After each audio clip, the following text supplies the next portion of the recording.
Biarlah kehendak-Mu yang jadi kepada setiap pribadi anak-anak Yes di Yes Surabaya ini Tuhan. Kau memberkati setiap kami. Buka telinga pikiran kami Tuhan. Buka setiap hati kami. Sehingga ketika firman disampaikan, ada sesuatu yang bisa merubah setiap kehidupan kami. Sehingga kami akan menjadi orang-orang yang melakukan firman Tuhan. Bukan hanya mendengar, bukan hanya membaca, bukan hanya menghafal firman Tuhan, tapi kami ingin menghasilkan buah. Urapi hamba-Mu, pakai mulut bibir hamba-Mu yang terbatas ini Tuhan, hanya untuk kemuliaan nama-Mu. Terima kasih, kami berdoa hanya di dalam satu nama Yesus Kristus. Haleluya, amin. Silakan duduk. Shalom semua. Hari ini saya akan sharing firman Tuhan dengan judul Be Fruitful. Artinya berbuah. Hari ini kita percaya kita semua sudah orang Kristen. Mungkin ada yang dari bayi, ada yang mungkin baru. Tapi hari ini kita diingatkan kembali bahwa hidup kekristenan kita itu harus berbuah. Karena itulah yang ingin Tuhan inginkan. Tuhan mau dalam setiap kehidupan orang Kristen itu berbuah. Kalau tidak berbuah, saudara nanti akan lihat di firman Tuhan itu akan dipotong. Dan bahkan akan dibuang, dilempar ke dalam api yang menyala-nyala. Oleh karena itu hari ini Bapak Ibu, saya percaya kehidupan orang Kristen itu ibarat seperti pohon atau tanaman yang sebetulnya harus mengalami fase demi fase. Dari dia bertunas sampai dia berbuah. Hidup kekristenan kita pun sama. Dari saudara pertama kali mengenal Tuhan, berproses. Sampai akhirnya hidup kekristenan saudara, teman-teman semua itu memang harus berbuah. Bukan mandul, tidak berbuah. Hari ini anak-anak muda, hidupmu memang masih muda, umurmu masih muda. Tapi harus menghasilkan buah. Kita buka Efesus 4 ayat yang ke-13. Efesus 4 ayat ke-13.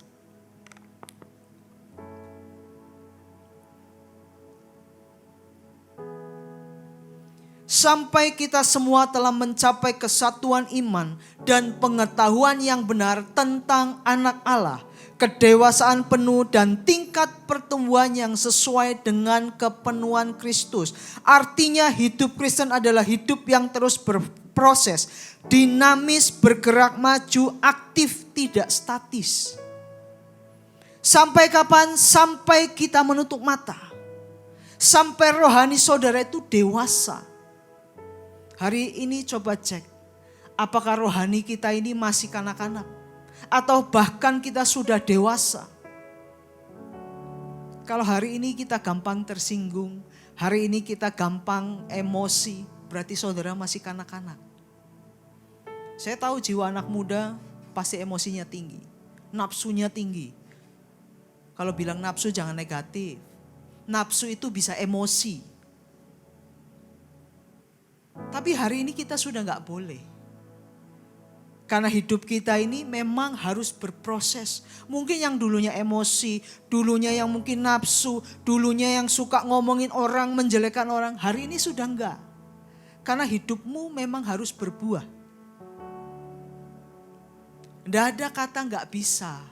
Kalau hari ini kita mau bertindak, mau melangkah, hidupmu pasti akan berubah.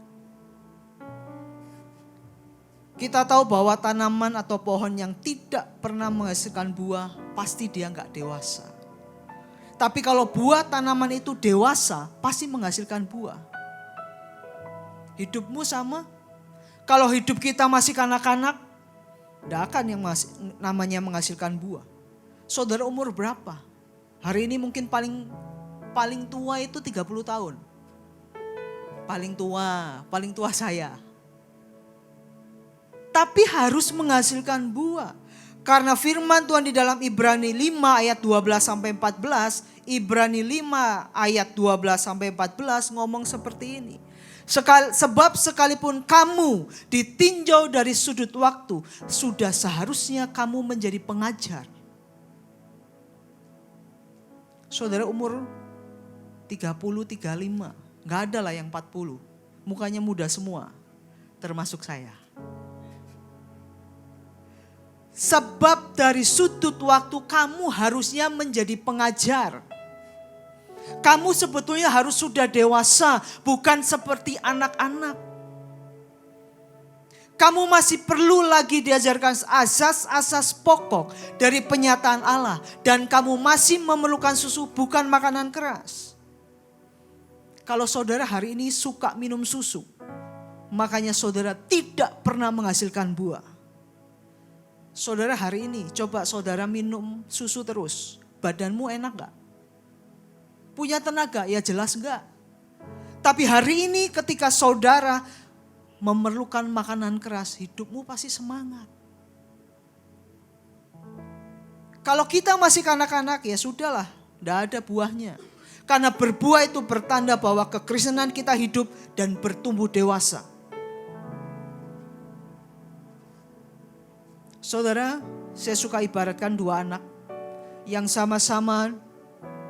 Saya orang tua, punya dua anak, dikasih makanan yang sama. Dikasih gizi yang sama. Satu makan ikan, satu makan ikan. Ayam. Tapi dua anak ini bisa berbeda gak pertumbuhannya? Bisa. Karena ada masalah di dalam pencernaannya. Saudara sama duduk diam di sini, mendengar firman yang sama. Tapi ada yang bertumbuh, ada yang tidak. Itu artinya bahwa saudara ada yang kanak-kanak, saudara ada yang dewasa. Firman yang sama saudara telan, firman yang sama saudara renungkan. Tapi berbeda di dalam pertumbuhan iman saudara. Karena itulah berbuah itu artinya bertumbuh. Bertumbuh dalam apa? Dalam kedewasaan secara rohani. Kalau saudara berbuah, sebuah pohon berbuah. Sekarang lagi musim mangga. Saya beberapa kali dikasih mangga. Menikmati mangga yang manis, mangga yang enak. Kalau yang kecut enggak saya makan. Kalau hidupmu hari ini berbuah dan buahnya itu matang. Buahnya itu manis. Buah itu tetap konsisten. Hidupmu pasti bisa dinikmati oleh orang lain. Tapi kalau hidupmu hari ini manis, besok masam, besok kecut, besok pahit. Bagaimana bisa berbuah? Kalau bersama Tuhan itu harus komitmen, konsisten. Sehingga hidup kekristenan kita pasti berbuah. Anak muda saya percaya. Hari ini galau, hari besok galau lagi. Kenapa? Lagi putus sama pacar. Oh lagi ciennya kurang. Bagaimana hidupmu bisa berbuah? Kamu gak konsisten, kamu gak komitmen sama Tuhan. Kalau kekristenan itu sudah tahu, emang Tuhan minta kita berbuah, ya berbuahlah. Jangan banyak alasan. Alasannya klasik. Saya masih anak muda, iyalah saya juga dulu muda. Tapi sudah gak ada alasan. Berapa minggu lalu saya sudah berbicara tentang timer, tentang waktu. Waktu itu anugerah yang Tuhan berikan. Jangan pernah saudara sia-siakan. Untuk apa? Untuk menghasilkan buah. Kalau buah itu tidak bisa dinikmati orang lain, saudara pasti akan dipotong. Kolose 1 ayat 10.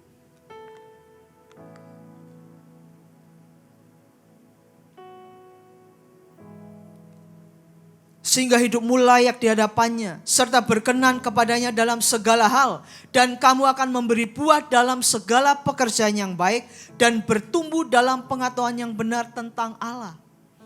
Ketika hari ini firman Tuhan hidup di dalam setiap kita, saya percaya hidupmu layak, hidupmu berkenan di hadapan Tuhan.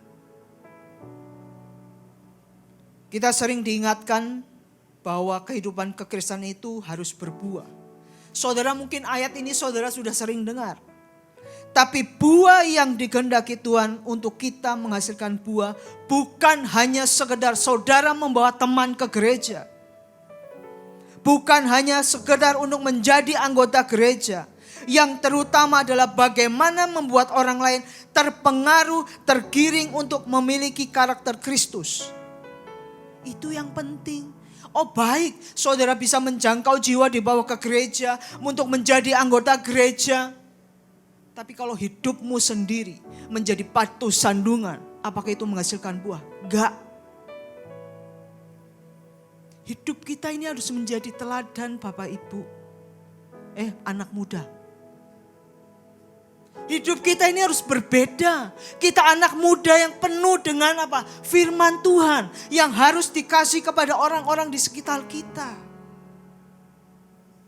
Jangan fokus mencari jiwanya, tapi fokus apakah kita ini bisa memberikan yang terbaik untuk Tuhan. Kalau kita menjangkau jiwa, hidup kita tidak sesuai dengan firman Tuhan. Orang yang dibawa ke gereja bilang apa? Ya, samalah. Untuk apa saya ke gereja? Makanya hidup kita ini harus berbuah. Harus punya karakter Kristus. Harus orang itu digiring menjadi orang yang berkarakter Kristus. Yang melakukan kehendak Tuhan. Yang mau masuk rencana Tuhan. Apa artinya sih? Saudara dan saya sibuk keluar masuk gereja. Memiliki pelayanan yang padat. Tapi karakternya tidak pernah berubah. Saya enggak marahin. Saya menekankan kepada kita anak-anak Yes. Seringkali saya melihat anak-anak muda. Itu punya karakter yang enggak baik. Sama orang tua suka berontak. Suka mungkin marah. Suka tidak hormat sama orang tua.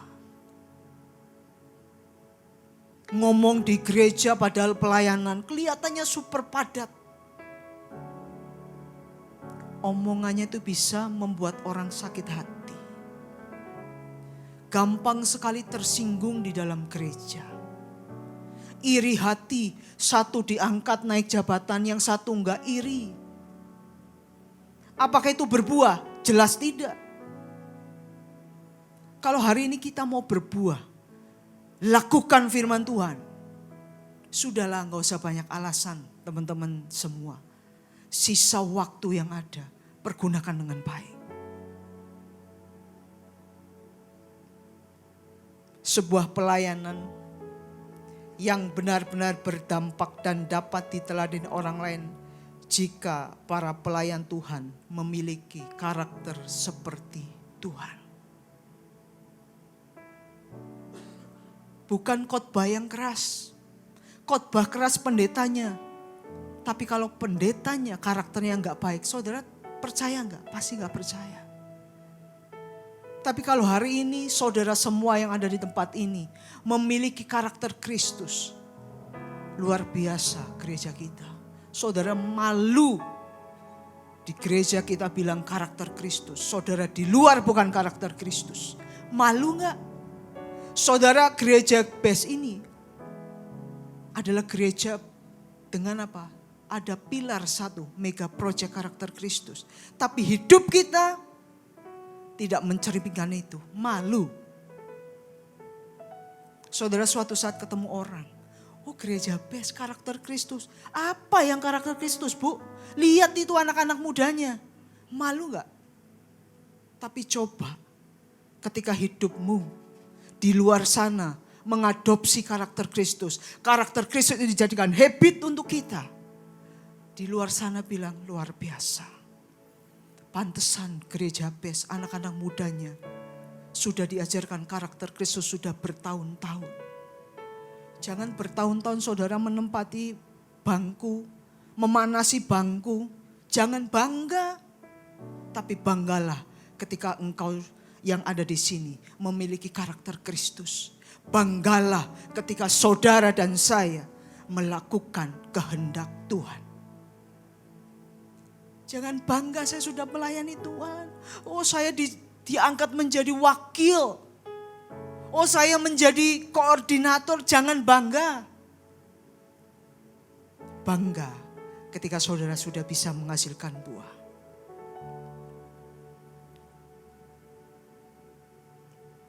Lamanya orang Kristen tidak jaminan 100%. bahwa dia adalah orang Kristen yang berbuah. Ketika hidup kita mempermuliakan nama Tuhan, hidup kita pasti akan menghasilkan buah. Yohanes 15 ayat yang ke-8. Karena berbuah itu Pak, teman-teman berbicara tentang hidup yang menjadi berkat untuk orang lain. Hidup yang berguna dan berdampak bagi orang lain. Dalam hal inilah Bapakku dipermuliakan, yaitu jika kamu berbuah banyak dan dengan demikian kamu adalah murid-muridku. Kalau saudara bilang murid Tuhan, kalau belum berbuah omong kosong. Kalau saudara sudah bilang menjadi murid Tuhan, pasti saudara sudah berbuah banyak. Dengan demikian Bapak kita dipermuliakan. Dengan cara apa? Dengan pola hidup kita. Tingkah laku kita. Jangan suka ngomongin orang. Bukan hanya di ladies. Saya tekankan di dalam bukan sekolah minggu. Di dalam anak Yes. Karena ujungnya dari kecil, tengah, ya tua. Kalau ladiesnya sudah sering ngomongin orang, pasti dari tengah. Tengah itu pasti dari bawah. Makanya sebetulnya natur manusia itu ya, yang jahat adalah. Tapi zaman sekarang bukan hanya mulut, jempol, main di sosmed. Wih kalau lagi marah, misalnya saya marah sama EP, saya ngomongin EP. Di sosial media aja supaya tahu semua. Wih, Evelyn lagi marah sama Evelyn.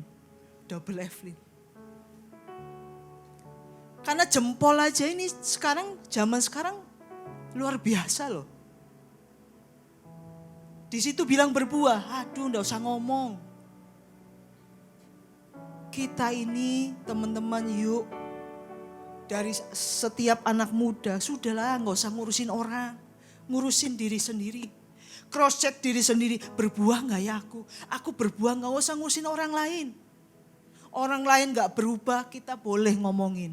Ayo semangat, ayo ke gereja. Tapi kalau hidup kita sendiri ya ampun teman-teman, kalau menjadi batu sandungan, gimana bisa membuat orang lain itu berbuah juga.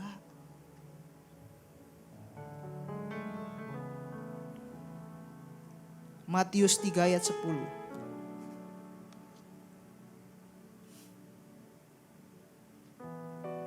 Kapak sudah tersedia pada akar pohon. Setiap pohon yang tidak menghasilkan buah yang baik, pasti ditebang, dibuang ke dalam api. Kalau hari ini kita gak sadar bahwa hidupmu itu harus berbuah, saudara pasti akan ditebang, dibuang ke dalam api. Gak main-main. Hidup kita harus berbuah. Harus menghasilkan buah. Hidupmu harus berubah untuk menghasilkan buah. Kalau hidupmu tidak berubah, pasti tidak akan menghasilkan buah. Kalau hidup kita berubah, saya percaya dan yakin hidupmu pasti akan berbuah. Kapak sudah tersedia Bapak Ibu. Para Yes. Hidupmu ini sudah, kalau enggak berbuah, kapak sudah tersedia. Kalau di ayat 8 di atasnya, hasilkanlah buah sesuai dengan pertobatan.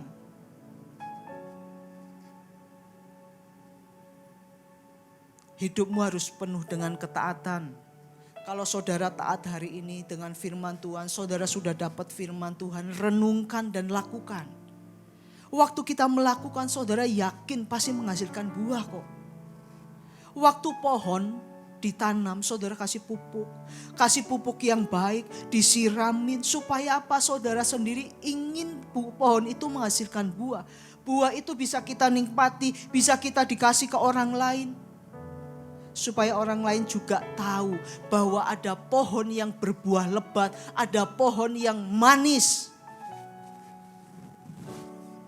Mungkin hari ini saudara lihat, banyak orang Kristen yang menghasilkan buahnya yang tidak baik. Jangan contoh dong. Contoh orang Kristen yang berbuahnya itu lebat, manis.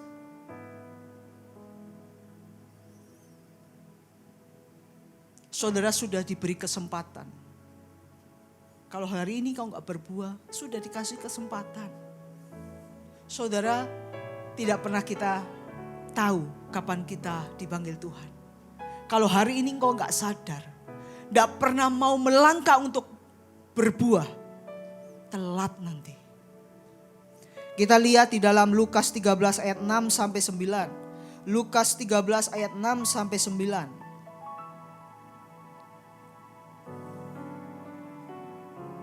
Lalu Yesus mengatakan perumpamaan ini. Seorang mempunyai pohon ara yang tumbuh di kebun anggurnya. Dan ia datang untuk mencari buah pada pohon itu. Tapi dia tidak menemukannya. Next. Lalu ia berkata kepada pengurus kebun anggur itu, sudah 3 tahun aku datang mencari buah pada pohon ara ini. Tapi aku tidak menemukannya. Tebanglah pohon ini. Untuk apa ia hidup di tanah ini dengan percuma? Ayat 8. Jawab orang itu, Tuan, biarkanlah dia tumbuh tahun ini lagi. Aku akan mencangkul tanah sekelilingnya dan memberi pupuk kepadanya. 9. Mungkin tahun depan ia akan berbuah. Jika tidak, tebanglah dia. Hari ini kembali ke ayat yang ke-6.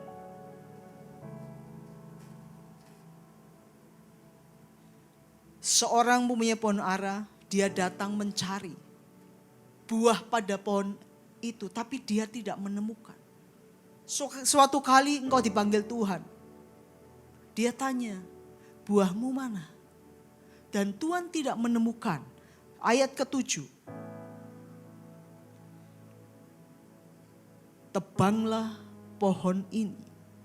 Untuk apa ia hidup di tanah ini dengan percuma? Kalau saudara hari ini tidak berbuah, Tuhan bilang tebanglah pohon ini. Untuk apa ya hidup dengan percuma? Hari ini firman Tuhan menurut saya cukup keras. Kalau hari ini engkau tidak bertobat, tidak berbalik kepada Tuhan, tidak pernah mau menghasilkan buah, gak apa-apa. Semua itu pilihan. Tapi ingat, ketika kita tidak berbuah, tebang pohon ini. Untuk apa ya hidup di tanah dengan percuma. 8. Orang itu ngomong, Tuhan kasihlah kesempatan lagi. Supaya dia bisa berbuah, kasihlah kesempatan. Lalu di ayat selanjutnya, jika bukan hari ini, kayak lagu. Jika bukan hari ini, mungkin minggu depan. Jika bukan minggu ini, mungkin tahun depan gak ya sampai mati. Saudara dikasih kesempatan terus. Setiap hari, setiap kali, setiap detik, setiap waktu.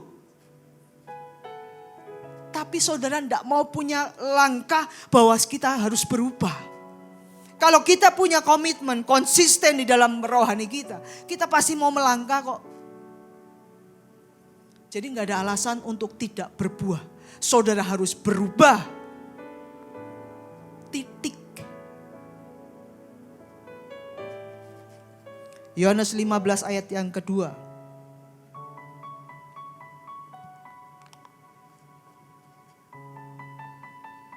Setiap ranting padaku yang tidak berbuah dipotongnya. Dan setiap ranting yang berbuah dibersihkannya. Supaya ya lebih banyak berbuah. Saudara hari ini, kalau saudara gak berbuah, dipotong. Tapi kalau saudara berbuah, tetap dibersihkan. Jadi walaupun saudara punya pilihan. Saudara mau ikut dunia silahkan. Tapi ikut Tuhan silahkan juga. Semua ada harga yang harus saudara bayar.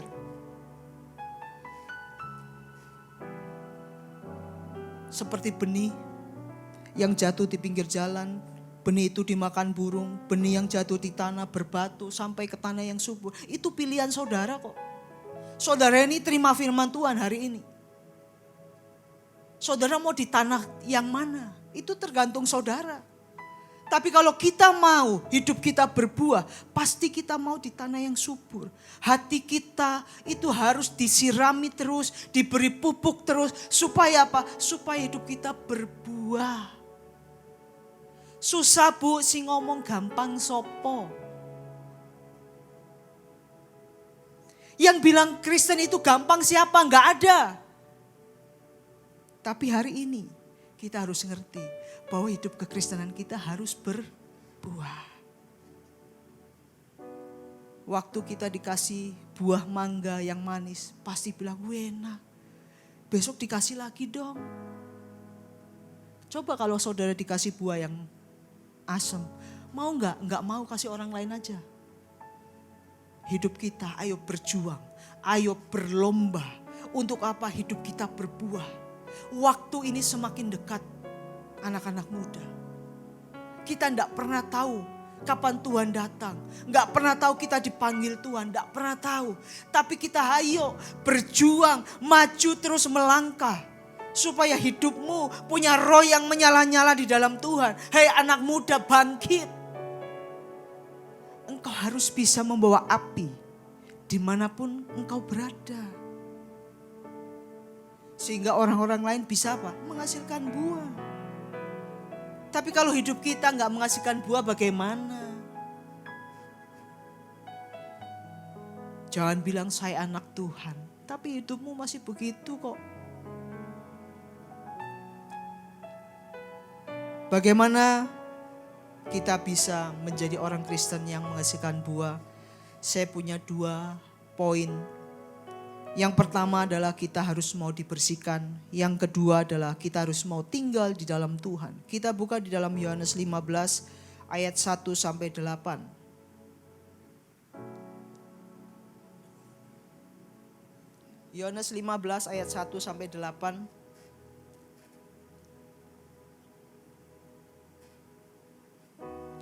Akulah pokok anggur yang benar dan Bapakulah pengusahanya. Setiap ranting padaku yang tidak berbuah dipotongnya dan setiap ranting yang berbuah dibersihkannya supaya ia lebih banyak berbuah. Kamu memang sudah bersih karena firman yang telah kukatakan kepadamu. Tinggallah dalam aku dan aku tinggal dalam kamu, sama seperti ranting yang tidak berbuah dari dirinya sendiri. Kalau ia tidak tinggal pada pokok anggur, demikian juga kamu tidak berbuah jikalau kamu tidak tinggal di dalam aku. Akulah pokok anggur dan kamulah ranting-rantingnya. Barang siapa tinggal di dalam aku dan aku tinggal dalam dia, ia akan berbuah banyak. Sebab di luar aku kamu tidak dapat berbuat apa-apa. Barang siapa tidak tinggal di dalam aku, ia dibuang keluar seperti ranting dan menjadi kering. Kemudian dikumpulkan orang, dicampakkan ke dalam api lalu dibakar. Jikalau kamu tinggal di dalam aku, firmanku tinggal dalam kamu, mintalah apa saja yang kamu kehendaki dan kamu akan menerimanya. Dalam hal inilah Bapakku dipermuliakan, yaitu jika kamu berbuah banyak dan dengan demikian kamu adalah murid-muridku. Balik ke ayat yang kedua. Bagaimana saudara dan saya hari ini untuk bisa menghasilkan buah harus mau dibersihkan. Kalau tadi orang yang gak berbuah pasti dipotongnya, dibuang. Hari ini kita gak mau. Supaya hidup kita bisa berbuah, ya harus mau dibersihkan. Dibersihkan itu artinya teman-teman itu dipotong supaya rapi, supaya tidak mungkin banyak hama yang tidak perlu dibuang. Apa itu? Kesombongan kita, hawa nafsu kita, kemunafikan kita, semua hal-hal yang berbau jahat. Itu semua dibersihkan. Saudara, kalau sebuah pohon, kalau sudah banyak rantingnya, mungkin sudah banyak hamanya, pohon itu mungkin sudah harus dibersihkan, ya harus dibersihkan. Supaya pohon itu bisa menjadi banyak. Buahnya itu supaya menjadi lebih baik. Makanya kita di dalam gereja ini, saudara mungkin sudah dengan baik. Saudara mungkin punya hidup yang baik, tapi tetap dibersihkan sama Tuhan. Supaya apa? Supaya hidupmu tetap bisa mempermuliakan nama Tuhan. Karena hidup kita itu harus berbuah. Tetap harus ikuti proses Tuhan. Mungkin hari ini punya banyak masalah, punya sesuatu yang mungkin menurut kita kok kayaknya masalah terus dalam hidupku. Tapi percayalah, bersama Tuhan tetap harus ada yang dibersihkan. Karena mungkin kita nggak tahu, mungkin hidup kita mungkin sombong, mungkin hidup kita tinggi hati, mungkin iri hati, punya dengki. Tuhan mau supaya hidupmu berbuah, dibersihkan. Supaya suatu saat nanti ketika Tuhan tanya, buahmu mana? Ini loh Tuhan tak kasih. Waktu Tuhan cicipi buahnya manis. Hari ini kita banyak ikut Tuhan, jangan dibersihin Tuhan. Janganlah, jangan ada masalah. Oh kamu mau gak ada masalah? Mau, mati oh. Kalau kita hidup kita mau gak ada masalah, 2 kali 1, tidur selamanya. Gak ada masalah. Tapi hari ini kita masih ada di tempat ini, masih hidup, pasti banyak masalah. Sehingga Tuhan ingin membersihkan hidupmu dari hal-hal yang tidak baik. Supaya kita berkenan di hadapan Tuhan. Itu yang Tuhan mau. Jangan hidup maunya jangan ada masalah Tuhan. Ya gak apa-apa sih. Mau gak ada masalah? Loh saya tanya. Kalau ini misalnya Tuhan berdiri. Teman-teman semua mau gak ada masalah? Jawabannya? Loh ini saya tanya tolong dijawab toh. Saudara mau gak ada masalah? Mau? Jawabannya tadi.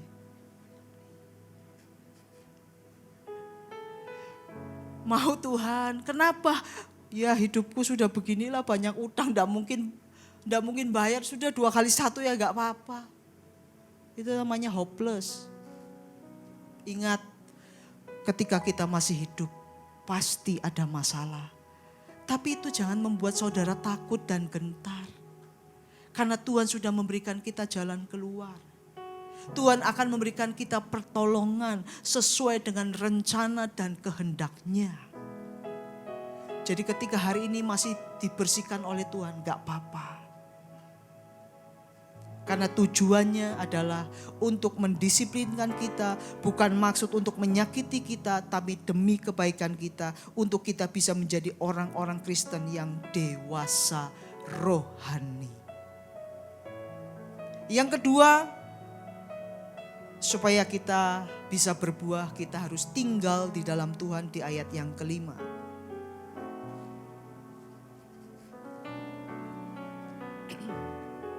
Akulah pokok anggur dan kamulah ranting-rantingnya. Barang siapa tinggal di dalam Tuhan dan Tuhan tinggal di dalam kamu, ia akan berbuah banyak. Sebab di luar Tuhan kamu tidak dapat berbuat apa-apa. Artinya ketika kita mau berbuah, tinggal di dalam Tuhan. Firman itu dihidupi. Bukan hanya saudara dapat renungkan, tidak dilakukan. Tapi Tuhan ingin tinggallah di dalam Tuhan. Firman Tuhan suruh kita hidupi, kita lakukan. Hidup kita harus melekat kepada Tuhan. Ketika kita tinggal di dalam Yesus dan mengizinkan firman itu tinggal dalam kita, maka hidup kita saya percaya tersambung dengan Tuhan, yaitu sumber kehidupan itu sendiri.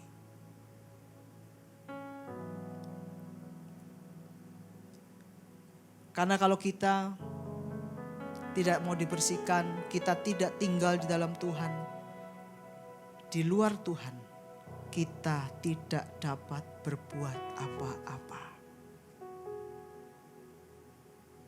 Tinggallah di dalam Tuhan, lakukan kehendak Tuhan, senangkan Tuhan, sehingga saudara dan saya hari ini bisa menghasilkan buah. Susah, tapi itulah yang harus kita lakukan. Kita harus mau melakukan kehendaknya Tuhan. Hidup kita harus mau masuk di dalam rencana Tuhan. Supaya hidup kita berbuah. Berubahlah hidupmu, supaya hidupmu bisa menghasilkan buah. Saya undang pemain musik, kita akan buka di dalam ayat Yohanes 15 ayat 10.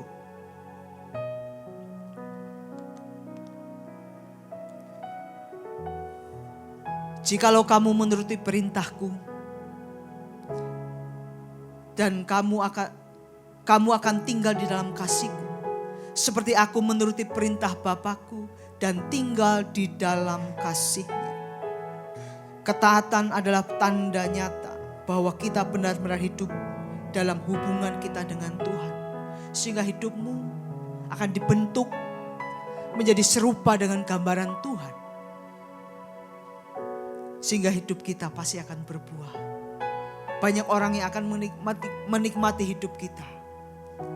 Karena kita konsisten di dalam Tuhan. Hidupmu pasti akan berbeda dengan orang-orang dunia. Saya percaya ketika dua hal ini saudara lakukan. Hidupmu mau dibersihkan dari semua hal-hal yang tidak baik. Kesombongan mungkin, iri hati, apapun itu yang berbau jahat. Tuhan bersihkan. Dan kita harus mau tinggal di dalam Tuhan. Hidupi firman Tuhan. Turuti perintah Tuhan. Masuk di dalam kehendak Tuhan. Saya percaya engkau menjadi anak-anak kesayangan Tuhan. Terima kasih Tuhan atas hari ini. Hidup kami ingin berbuah. Kami tahu itu susah. Perlu banyak pengorbanan. Tapi kami mau dari kekuatan-Mu Tuhan. Untuk hidup kami bisa berubah untuk menghasilkan buah. Ketika hidup kami sedang dibersihkan, ucaplah syukur kepada Tuhan. Karena hidup kami sedang tersambung dengan sumber kehidupan yaitu Yesus Kristus. Tinggallah di dalam Tuhan. Bangun hubungan erat dengan Tuhan. Bergantung penuh kepada Tuhan. Sehingga engkau akan menghasilkan buah dalam kehidupanmu. Hiduplah di dalam firman. Taati perintahnya. Kami berdoa bersyafaat Tuhan untuk gereja-gereja yang ada di seluruh dunia. Bagi para hamba Tuhan sampai kepada semua jemaatnya, supaya Engkau memberkati mereka semua, supaya mereka menjadi berkat dan berdampak. Buat semua hamba Tuhan, gereja bersatu, rukun dan tidak terpecah-pecah, supaya dunia bisa percaya bahwa Tuhan Yesus adalah Tuhan dan Juru Selamat. Demikian juga untuk gereja yang Kau percayakan untuk kami menggembalakannya, untuk kami bisa beribadah, yaitu gereja Blessing in the Spirit. Mari saudara-saudara, sebelum kita pulang ke tempat kita masing-masing, mari kita semua sama-sama dekapkan kedua tangan kita di dada. Firman Tuhan mengingatkan kita dengan jelas dan berkata senantiasa bahwa jagalah hatimu dengan segala kewaspadaan, karena dari sanalah terpancar kehidupan. Jemaat yang dikasihi Tuhan, jadilah berkat dan terimalah berkat rahmat anugerah dari Allah Bapa di surga, di dalam Putra Tunggalnya Yesus Kristus yang telah mati bagi dosa kita dan bangkit pada hari ketiga. Sehingga kita menyembah Tuhan Allah yang hidup, dan iman kita bukan kepada Tuhan yang mati. Dan Dia naik ke surga untuk menyediakan rumah bagi kita, sehingga kita punya pengharapan yang pasti. Dan Dia akan datang kembali untuk kedua kalinya menjemput gereja, jemaat dan umatnya yang berjaga-jaga, kudus, dewasa dan bijaksana, serta menghakimi dunia. Dan di dalam persekutuan dengan Roh-Nya yang kudus yang membuat hati kita berkobar-kobar dan roh kita menyala-nyala di dalam kasih semula. Roh Kudus yang menghibur, menguatkan, memimpin dan menginsafkan kita akan dosa dan membuat kita menjadi saksi Kristus mulai hari ini sampai selama-lamanya. Mari kita tutup bersama-sama dengan doa Bapa kami bersama-sama. Bapa kami di dalam surga, dikuduskanlah namamu, datanglah kerajaanmu, jadilah kehendak-Mu di bumi seperti di surga. Berikanlah kami pada hari ini makanan kami yang secukupnya, dan Ampunilah kami akan kesalahan kami, seperti kami juga mengampuni orang yang bersalah kepada kami. Dan janganlah bawa kami dalam pencobaan, tetapi lepaskanlah kami daripada yang jahat. Karena Engkau yang punya kerajaan dan kuasa dan kemuliaan sampai selama-lamanya. Amin. Steadfast love will never end. This hope won't fade.